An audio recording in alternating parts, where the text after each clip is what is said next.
ಶ್ರೀ ವಿಶ್ವಾವಸನಾಮ ಸಂವತ್ಸರ ದಕ್ಷಿಣಾಯಣ ವರ್ಷ ಋತು ಭಾದ್ರಪದ ಮಾಸ ಕೃಷ್ಣ ಪಕ್ಷವಾಗಿದೆ. ಈ ದಿವಸ ಗುರುವಾರವಾಗಿರತಕ್ಕಂಥದ್ದು, ಚತುರ್ಥಿ ತಿಥಿ, ಅಶ್ವಿನಿ ನಕ್ಷತ್ರ. ಈ ದಿವಸ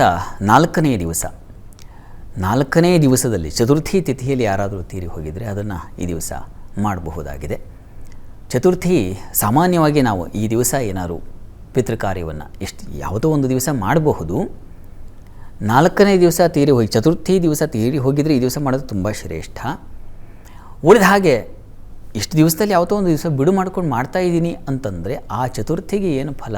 ಚತುರ್ಥೇ ಶತ್ರುನಾಶಿನಿ ಪ್ರತಿಬದ್ಧನ ಲಾಭಾಯ ದ್ವಿತೀಯಾ ಹಿ ಪ್ರಜಾಪ್ರದ ವರಾರ್ಥಾನಂ ತೃತೀಯಾಯ ಚತುರ್ಥೇ ಶತ್ರುನಾಶಿನಿ ಪಂಚಮ್ ಶ್ರೇಯಮ ಆಪ್ನೋತಿ ಪಂಚಮ್ಯಾಂ. ನಾಳೆ ಮಾಡಿದ್ರೆ ಶ್ರೇಯಮ ಆಪ್ನೋತಿ. ಶ್ರೇಯಮ್ ಅಂತಂದರೆ ಹಣ, ಸಂಪತ್ತು ಅಂತಕ್ಕಂಥದ್ದು ಒದಗಿ ಬರುತ್ತೆ ನಾಳೆ ಮಾಡಿದ್ರೆ ಅಂತ ಈ ಹೊತ್ತೇ ಹೇಳಿಬಿಟ್ಟಿದೆ.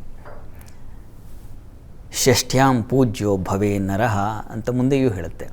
6ನೇ ತಿಥಿ ಮಾಡಿದ್ರೆ ಅವನು ಪೂಜಿತನಾಗ್ತಾನೆ, ಒಳ್ಳೆಯ ಸ್ಥಾನಮಾನವನ್ನು ಗಳಿಸ್ತಾನೆ, ಎಲ್ಲರಿಂದ ಗೌರವಕ್ಕೆ ಪಾತ್ರನಾಗ್ತಾನೆ.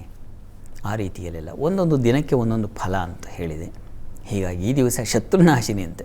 ನೋಡಿ, ಯಾರಾದರೂ ಶತ್ರುಗಳು ಸುತ್ತಮುತ್ತ ಇದ್ದಾರೆ, ನಿಮ್ಮ ಅಕ್ಕಪಕ್ಕದವರೋ, ಮೇಲೆ ಕೆಳಗೆ ಇರತಕ್ಕಂಥವರೋ, ಬಂಧು ಬಾಂಧವರಲ್ಲಿರ್ತಕ್ಕಂಥವರು, ಸ್ನೇಹಿತರೋ, ಹಿತಶತ್ರುಗಳೋ, ಸ್ನೇಹಿತರೇ ಶತ್ರುಗಳಾಗ್ಬಿಡ್ತಾ ಸಾಧ್ಯತೆ ಇರುತ್ತೆ.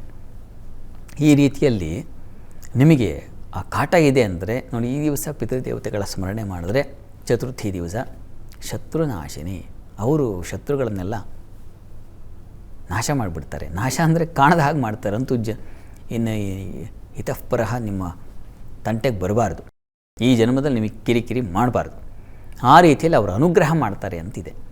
ಹೀಗಾಗಿ ಈ ದಿವಸ ತಾವು ಪ್ರಯತ್ನಪೂರ್ವಕವಾಗಿ ನಿಮ್ಮ ಪೂರ್ವಿಕರನ್ನಾಗಿ ಹೋದವರನ್ನು ಸ್ಮರಿಸಿಕೊಳ್ತಕ್ಕಂಥದ್ದು ನಿಮ್ಮ ಕರ್ತವ್ಯ. ಅದು ಕರ್ತವ್ಯ ಅಂದರೆ ಬಿಡಲಾರದದ್ದು, ಮಾಡಲೇಬೇಕು, ಬೇರೆ ದಾರಿ ಇಲ್ಲ.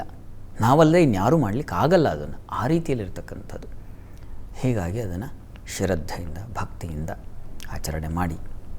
ಒಳ್ಳೆಯದಾಗಲಿ.